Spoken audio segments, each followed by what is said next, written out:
Good morning, good afternoon, good evening, folks. Michael Zuber, one rental at a time, back with the one and only Millennial Mike, who once again pores over all of your comments, looks at all the videos that you send over to him, and pulls this together in a Sunday video that I really like going through because it allows me to go deeper into important questions. It allows us to look at spicy topics and not wilt from them. And yeah, dude, I actually look forward to this. I wasn't sure how this would go, but this is now a weekly session that I'm like, I look forward to it. So thank you for all you do. No problem, Mike. Hey, yeah, so we've gotten a few less spicy comments than usual the last couple of weeks. And I think the reason, my theory, is that as we get closer to 2023, people are finally starting to understand that because you said a crash wasn't going to happen 2022 doesn't mean that there isn't the possibility something crazy could happen. So we've gotten a few less angry comments, but we do still have some real good questions that people are asking. So some folks wanted to talk about forced sellers and the difference between 2008, 2009, and what we're moving into now. So Scott Elliott, who thinks forced sellers might come from a different source this time, says, hey, Mike, I love your stuff, but the one hole that I see is that a far more significant portion of houses bought over the last decade are investments without loans and depend on cash flow. The forced sale of these assets does not depend on a family sticking put with a 30-year mortgage, but how the economy is doing as a whole. There's a large-scale dynamic at play with the cost of money, demographics, geopolitics that make the 52-year spreadsheet less dependable. So he's calling out your spreadsheet, saying it may not be applicable, and he thinks that there might be forced sellers, but it just might come from a different area. What do you think? So there's a couple things. First and foremost, I would agree. If we see a bunch of forced sellers, it's not going to come from the same place. I think he's absolutely right. Because again, we've already talked about 98% of loans heading into this year are fixed, 80% of all the stuff we've talked about. So I agree with them. If there is a wave of forced sellers, they're going to come from somewhere else. Absolutely. I do wonder why he thinks an investor without a loan would become a forced seller. I think that's what he says in his quote, right? Yeah. I am an investor. I have some properties with loans and I have some properties without loans. I'm not sure. And again, if I'm investing for cash flow and I don't have a loan, I can't connect that in my brain. If he said we have a bunch of investors who got stupid, tried to flip the last 6 months, Burr the last 6 months, Airbnb the last 6 months, and they were, anybody who bought at the peak with short-term debt problem, I could get behind that. In fact, I've called out each of those as possible places of pain. Where the argument falls apart is while there is real pain in those areas, it is a fart in the wind when you look at total transactions. Yes, some people will lose money. Yes, some people might go bankrupt. Yes, hard money lenders may take over properties. But it's not going to be an investor with no loans who wants cash flow. They'll just lower the rent. I mean, worst case, they take rent down $100, $200. It's still cash flows. They have no debt. So if he tweaked his comment a little bit, I could see that. But again, it's single digits as far as quantity of stuff coming. And then lastly, you want to take shots at the 52-year spreadsheet? Go for it. It is nothing but a representation of 30 statistics across 52 years. Use it, don't use it, don't care. I think it's extremely valuable. I think it shows you possible trends. Is it going to break the same way? Of course not. But I mean, there was a question asked yesterday on my channel that when I pulled up the spreadsheet, I never got. And that was housing transactions peaked in 1979. We did not break that peak until 82. Somebody asked me, how long could this housing transaction crash last? And my initial kind of gut reaction was, I don't know, 2 or 3 years. I look at the spreadsheet and go, holy shit, 12 years? I had to up my guess to 5 or 6. I mean, I had no context. So, hey, take shots all you want. It's fine by me. It is what, I mean, you can't argue data. If you want to argue the interpretation of the data, great. That's why it's there. Everybody should form their own opinions. I'm just one guy. giving my feedback. But yeah, I don't mind taking shots. I take shots at data all the time. So sort of on the same topic, another YouTube user, Dustin Johnson, and he asked if you could do a video on the fact that there is no real pressure on sellers to sell. And that is the major difference between 2009. Could you elaborate on what those pressures were on sellers to sell back then and how that's different from today? Yeah, I think Brian Lebo did an awesome job. Brian Lebo, Las Vegas broker, been doing this a long time, has data back to the last crisis. He and I did a deep dive video because he's not going to be able to make the 12th event in Fresno as he thought he was. So he and I did the interview and gave it away early. Basically what happened is we had easy money. This is very important. The last cycle was easy money times speculation. This crisis is cheap money. You got to understand the difference. Easy money, cheap money, very, very different. So what happened last time was easy money. And the best example I have for you is I routinely declined people to rent apartments. And I'm a landlord. I'm not supposed to decline tenants unless they don't have credit or don't have income or whatever. But in the easy money environment, these people could go out, get a 103% loan, get a house, get money to furnish said house, and while getting a no answer from me. I would say that is idiotic. And it happened a lot. So that's an example of the pain. So we basically gave houses to people who couldn't afford them. And then we gave them toxic debt. That is the speculation on steroids, right? You will hear Brian and I talk about the run up to the last crisis. We will talk about cocktail waitresses and strippers and all of that, owning 5 homes and all of that.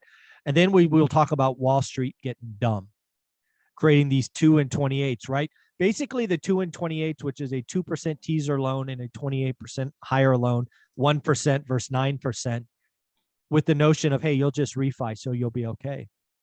That last push took housing to stupid levels, and anybody who got one of those loans blew up, and that's why they're illegal today, because they're predatory. And it's very different. 98% of loans are fixed heading into this year. Most people are under 4. There's no force. There's not a rate reset that forces you to go, holy cow.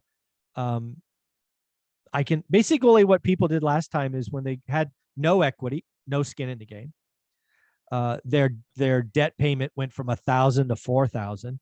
They basically made the financial decision, which was called the strategic default, say, hey, we're going to stay here until we get kicked out. Then we'll rent down the street for 1,500.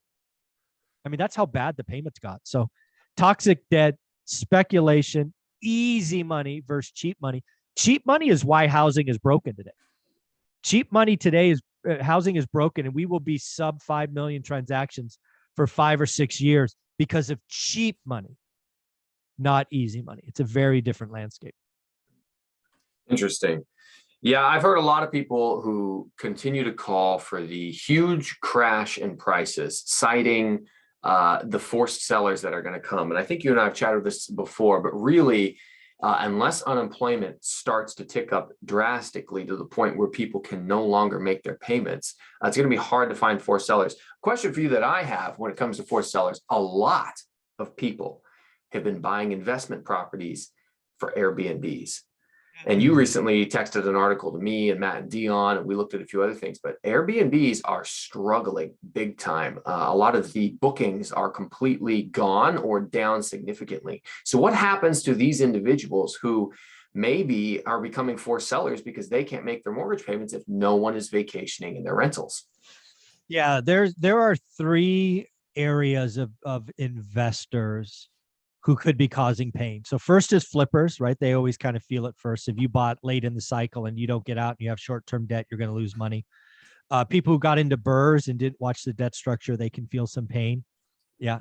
But you're not going to sell. You're just going to feel some pain for a while. But some of them will have to sell because they don't have their own capital, right? Mm-hmm. And then there's Airbnb. I've been pointing at Airbnb and VRBO, not to just single out Airbnb, basically nightly rentals, as huge pain, because it was easy to predict, and people can go back on my channel and look at it. Because anytime you have a 2 or 3 standard deviation move it attracts easy money, right? It attracts speculation. And Airbnb had record occupancy, record daily rates, and then that attracts competition. Not only are you attracting competition, but you also have some cities and locations getting anti-daily rates because you're taking housing off the market and taking rentals off the market. So you kind of have a double whammy. But basically what's going to happen is some of these people overpaid, and they're either going to become monthly landlords, which probably means they lose money, AKA alligator, which is no fun, but maybe they can limp through. Don't know. I would never do it. But yeah, they could become forced sellers. And oh, by the way, they'll be furnished forced sellers, right? They furnish these things. So yeah, there's going to be some Airbnb pain. Again, I want to be very clear. Like Anna Kelly is an Airbnb fan, but she does it the right way. She buys Park Place and Boardwalk and goes, hey, if you want to be on the ocean, I got you. Right. She's not somebody who goes, hey, I can't afford $1 million oceanfront property, so I'm going to go get a $400,000 property that's a mile from the beach over the freeway next to the graveyard. A lot of people wanted to do Airbnb because it was easy, but they down selected so far that they deserve no nightly rentals. They deserve the pain because they didn't do the model, right? The model is luxury, prime property, have something that's a draw. And if you don't do it, you're just buying some podunk house in some podunk town. You're going to get what you're going to get. So yeah, I think there's some pain coming. Yeah, I was watching a couple of TikToks from this young lady whose shtick is, I'm a 20-year-old Airbnb rental arbitrage person. I own none of the rentals. I have contracts with the existing owners of the properties, and then I rent it from them at a fixed rate and then rent it out higher on Airbnb. And she had just bought a brand new $320,000 G-Wagon. And this was like 2 or 3 months ago. She made these videos and I was like, oh man, I don't think, and I'm looking for more recent videos from her and I'm not seeing any. And I'm like, oh, I wonder why. So I guess we'll see. Time will tell. Okay. Interesting question here from Sean Smith, who's talking about the unusually fast gains that we experienced over the last year. Does that necessarily equal unusually fast declines? And he says, what about the part where we've gone up 100,000 in median home prices in the last 12 months?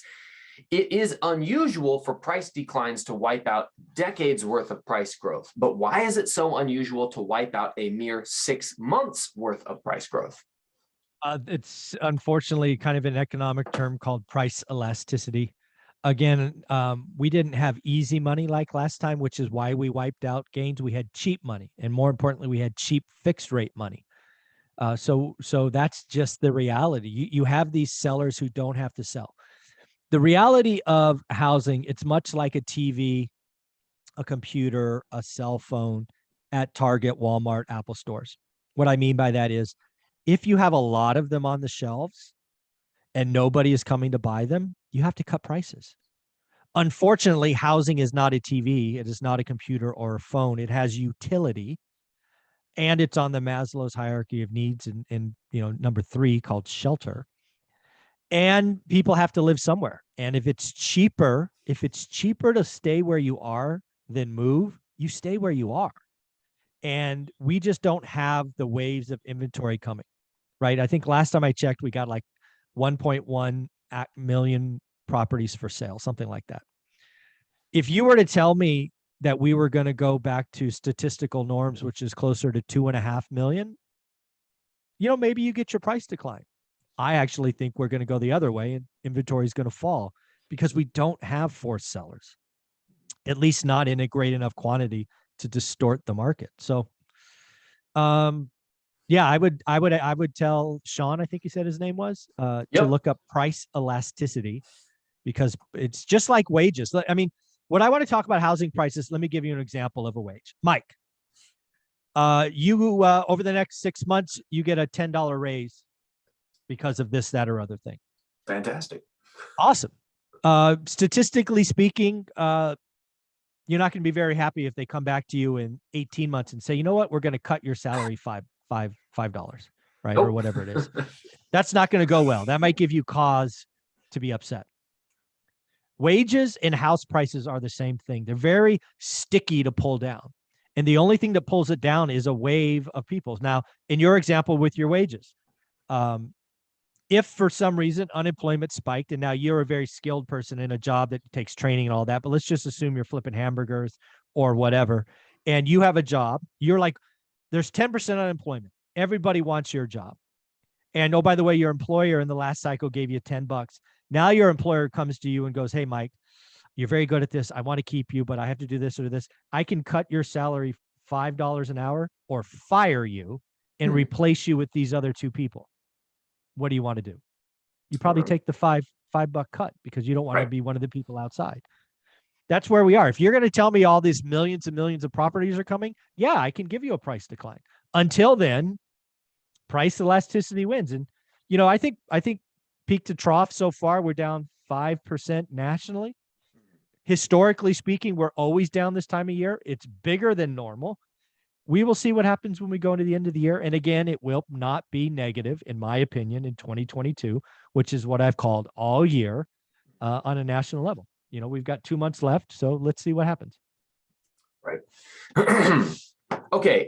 Here's a great question about inflation returning to normal, how long that might take. So how fast will it take inflation to fall back to 2%? Like, what's the longest possible scenario that it could take to fall back to 2%? And what's the quickest possible scenario you think it could fall back to 2%? Wow. I don't know that I've ever actually thought about that in great detail. So let's talk about what the talking heads are trying to put out there. So most of the talking heads that I see think half, and we're going to talk about CPI headline, just so we get anchored on the right thing, which last reported 8.2. So we're all on the same page. Most of the talking heads I watch, or at least respect, think the first half of that is going to be relatively easy. Supply chain, commodities, you know, so most people are saying, hey, we can get to 4.5 relatively quickly. Let's call that 6 months. Mark Zandi being one economist that thinks that. Then most people will agree the next 2%, which again, you go from 4.5 down to 2.5 or 2, is going to suck. It's going to take a while. A while meaning 12, 18 months after the first 6. So I think best case to get to 2.0, which I don't even think they're going to go for. I think they're going to go for 2.5 and go, hey, it's got a 2 on it. We're close enough. Is 2 years. 2 years from today. I actually fear that is overly optimistic. I believe, unlike Mark Zandi, who thinks we get to 4 in 6 months, I think we get to 6 in 6 months. I believe as CPI is currently configured with wages, AKA services, and rent, AKA owner's equivalent rent, we will be lucky to see 6% in 6 months, which means we are going to have 3 or 4 years to get to 2.5. So I guess I would say if the Mark Zandis of the world are right and the first half is easy, maybe it's 2 years. If my fear of a wageflation and spiral and unions, you know, getting their fair share for their union workers, I don't know what they're called, whatever, union folks, union members, that's the word I was looking for. Thank you for that. Members and wages keep going up, and you know, it'll be 6 years. So somewhere between 2 and 6 years. And I've never thought about that before. So that was off the cuff. Wow. Well, I mean, the worst case scenario, that certainly doesn't sound good. That sounds like it could be a long time of us dealing with this. Okay. Home and apartment rent prices. JT asks, he says, I've heard guests on this channel say higher housing costs equates to more renters and therefore higher rents when that demand goes up. So are rents going up or down? Do you think there are markets where home prices and rents are both going down? Yeah, first and foremost, every market is local. You get your buy box, look at your area. Yeah, I guarantee you. I think I've got facts based from John Wake, one of the guests on my channel and a great Twitter follow, Wake, W-A-K-E. Phoenix is falling in price and in rent. Makes total sense. You had this artificial buyer called iBuyers come in and distort the market. Now they're going the other direction on the distortion. So yeah, of course there are markets going down in price and in rent. And it would be the Zoom towns that got Zoom towns times iBuyers equals pain. I would also tell you there are markets where prices are going up and rents are going up. So again, all markets are local. When I step back and talk about rents and rent declines, I've been warning about apartments probably for 6 or 9 months. I think it's a layup. I think apartment rents, generally speaking, will go down. And we saw a little bit of that in Q3, which was abnormal. I'm kind of changing my opinion on houses, at least a little today. This will be net new information. For the longest time, I said, hey, apartment rents are coming down, bad assumptions, blah, blah, blah, bad. Housing going to be okay because, again, as JT says, interest rates going up means less buyers mean more renters. Makes total sense. But now let's flip to what you asked me about earlier. I think there's a lot of investors who got stupid and will now look to become long-term landlords as a way to slow the bleeding. So Airbnb being the greatest example. You now have, 4 nights a month booked on Airbnb. You're upside down $2,500. If you make it a long-term rental, you're only upside down $500. I think a lot of hosts are going to make that decision and slow the bleeding. It's still going to be painful. I mean, anytime you have an alligator, the only picture in my first book, because it hurts, right? They chew on your leg, but chewing on your leg is better than cutting your head off to keep it as an Airbnb. So I think there might be, to JT's question, there may be some markets that got flooded with Airbnbs that distort the single family market. So I think rents generally are soft in 2023. And that's a net new opinion, I think. Yeah, I definitely, I feel like I could see rents that have overshot where they would have traditionally appreciated to, maybe falling back to what normal appreciation. But I don't see any of the rents falling back below previous, like maybe 2020, 2019 levels. No, so that's a great point. That's a great point. So generally speaking, single family rents, nationally speaking, are up somewhere between 22 and 27% collectively since the start of the pandemic. They're not losing all of that. They're not, in my opinion. Could they lose 10%? Maybe. 5%? Certainly. 10%? Maybe, but not 27. Okay, here's a question for you. And this one I probably should have followed up with after we talked about that inflation potentially taking 6 years to return back to normal. You've said 2023 is going to be a great year for buying properties, but how long do you think that could extend for? Is 1 year all we're going to get, or are we looking at maybe a 2 or 3 years of opportunity? Yeah, so I think the housing market is in a depression. I think the commercial market will get there. So I see opportunities spreading out across the real estate market for at least 3 years. The single family market may be less than that, but again, if you follow my story, single family and commercial are not on the same cycle. I think residential may have some opportunity. And again, I locked up a property this week as an example, my first one of the year. And I think commercial pain starts next year and the year after. So again, right, if I think inflation stays even in the shortest case at above trend inflation for 2 years, that means interest rates are higher than above trend for longer. And yeah, it's going to be at a minimum 2 years, and it might be 5 years of opportunity. Either way, I'm excited. Right, we've been preparing on this channel. We do the work all the time. We don't follow trends. We keep writing offers, and yeah, we finally got a property that will. I've already done a walkthrough video of it. It's pretty cool.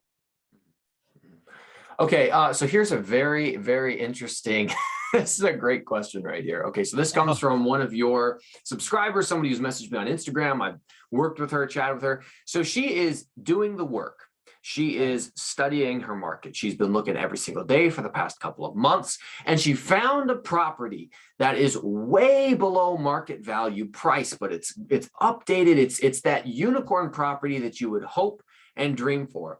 However, as she was looking into why it was so cheap compared to everything else, she was wondering, is there something wrong with it? Something's got to be wrong with this property. Well, come to find out, tragically, there was a double homicide committed in the property. I remember this one. I remember this Okay. one. A double homicide committed in the property. She said she reached out to you and that you said bad juju. But do you want to elaborate? Because it's by the numbers, fantastic deal. However, 2 people were killed there recently. So what do you think? So one of the things as a landlord you're required to do is disclose death on the property, and certainly murder on the property in the garage, as I recall. Yes. That's going to turn away a lot of people. So my suspicion, and I've seen this happen over the years, so this is not really, this is factual. You're not going to get the rental demand you think you will. So her spreadsheet undoubtedly says, hey, these 3 2s, normally go for 1,500.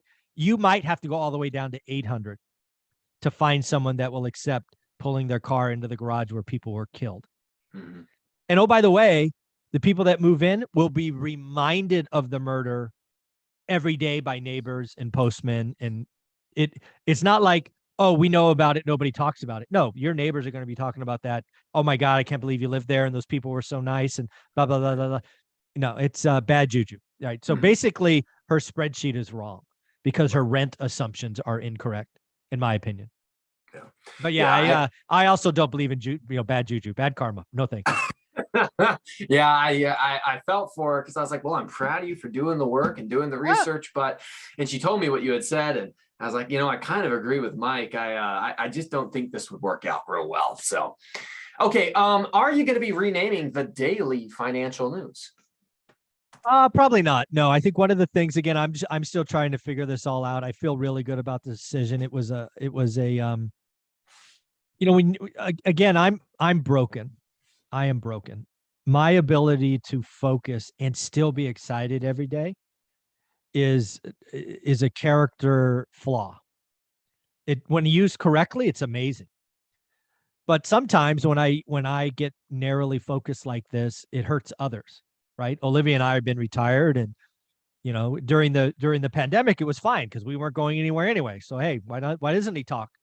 But now we're getting out, we're doing things, and this daily thing kind of restricts that. Right. So it's again, Dion gets full credit for pointing it out. Olivia's like, he's right. So I feel good about it. What I'll do though on Sundays is, I'll talk about the last 2 days that were missed. And what I really hope happens is I get 2 content creators who pick up Friday and Saturday. Why don't we, Dave Ramsey has his personalities. Why don't we create one rental at a time personalities and have people try to take a shot at doing a daily show? And that way we keep going and I just celebrate others. Why don't we do that? And then we still get the daily content. Come on, folks. Who's going to create daily financial news on Friday? Who's going to do it on Saturday? I want to know right now.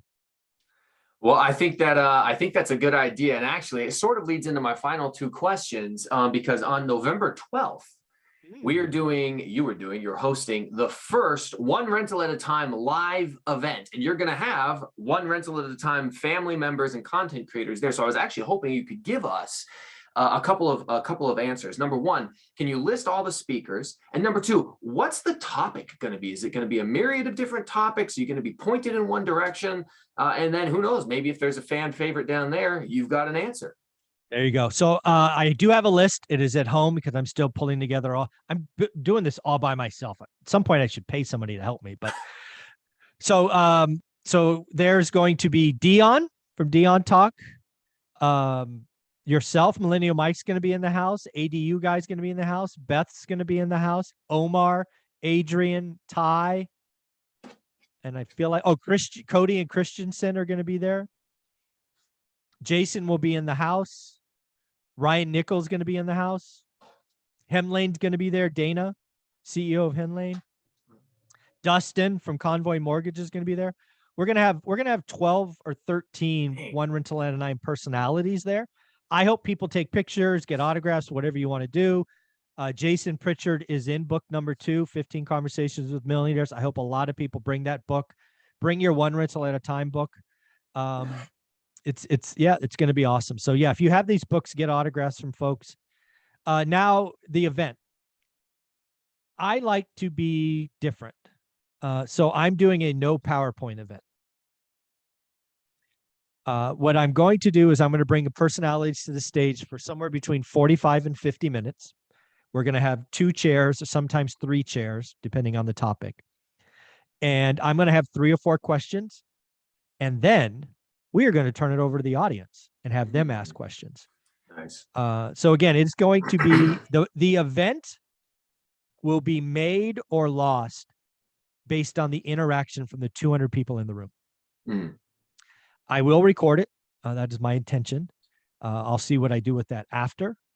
But yeah, it's that's my intention. Because again, I've been to almost 500 conferences in my 20-year sales career, like several a month. I never got anything from PowerPoints. Mm. I got stuff from personal conversations, right? When they brought out this motivational speaker who told their story and did this and this. So I want everybody that's coming to have questions. I've told you who's coming. I've done videos on it. And I hope you bring, like, Beth, top 1% agent in the country. If you're in the real estate game and you don't take the chance to ask your question of Beth, shame on you. Mm-hmm. You're a single parent making $17 or less an hour, and you don't ask Dion about how he did it. Tell me about those first 4 years. If you want to be in the real estate business and you don't ask Omar how he does it, shame on you, right? I am giving you the personality. And more importantly, I want to be very clear about this. I invited that entire list of personalities, and not one has asked me to pay for squat. I've not been asked to pay for a flight. I've not been asked to pay for a hotel. They all said, I'm coming. Now, I will give a dinner that I will pay for, but none of them knew that when I put that together. That is just, I am shocked. I expected at least one of them to say, hey, Mike, can you buy my flight, or can you get me this? I expected it, and nobody did. That is just so awesome. So awesome. So, yeah. Well, cool. I know that a lot of folks are excited about that. So I would encourage people who cannot attend or who didn't buy their ticket in time, dude, leave a question down in the comments. Or if you're part of the Facebook group, leave a comment in the Facebook group, because I'll be there and I'll be happy to take your question and go there ask you it go. myself. So if you want your question asked, send it to me on Instagram, something like that. The last question I had for you, Mike, was you gave us just now a great description of what's going on November 12th. What's the difference between that and November 19th? What's going on that day? So November 12th is 100%, one rental at a time. Mm. November 19th, I'm a contributor. I'm working with 4 other amazing content folks, but it is far more about creative financing, mindset, all of that. And then, of course, being headlined by Pace and Jamil, who are need no introduction. They're getting the lion's share of the afternoon to interact, share, and things of that nature. So 2 amazing events. The 12th is sold out. The 19th, they did just create a couple of, front of the room premiere tickets, something like that. They're more than half sold out already. Those will sell out as well. They just got created. When you watch this, maybe they're available, maybe they're not. Go to reicollaboration.com and see. I can't do anything about the 12th. The room I got's the room I got. If this works out, I will do other events, no question. But I'm focused on the 12th at this point. Yeah. Well, make sure that you like the video, subscribe to the channel, because once Mike hits 50,000 subscribers, we are doing a live event in Vegas at some point, and I guess you'll have to get more than 200 seats. Yeah, lesson learned. Yeah, dude, that's again. This. So Olivia actually asked me about this. She's like, "How much are you spending?" So at this point, I'm getting close to 20 grand, and 200 tickets, I make 5 grand, right? So I'm losing $15,000 putting on this event. Yeah. Sometimes I wonder what I'm doing. More seats or raise the prices next time, Mike. That's all the advice I have for you, and that's all the questions I have as well. Thank you for all you do, man. I still can't believe that you are willing to go through on a weekly basis the comments. And again, I thank you so much, because I don't have time to go deep on any answers. My normal response is one word. Occasionally I'll write a sentence, but so thank you. No problem.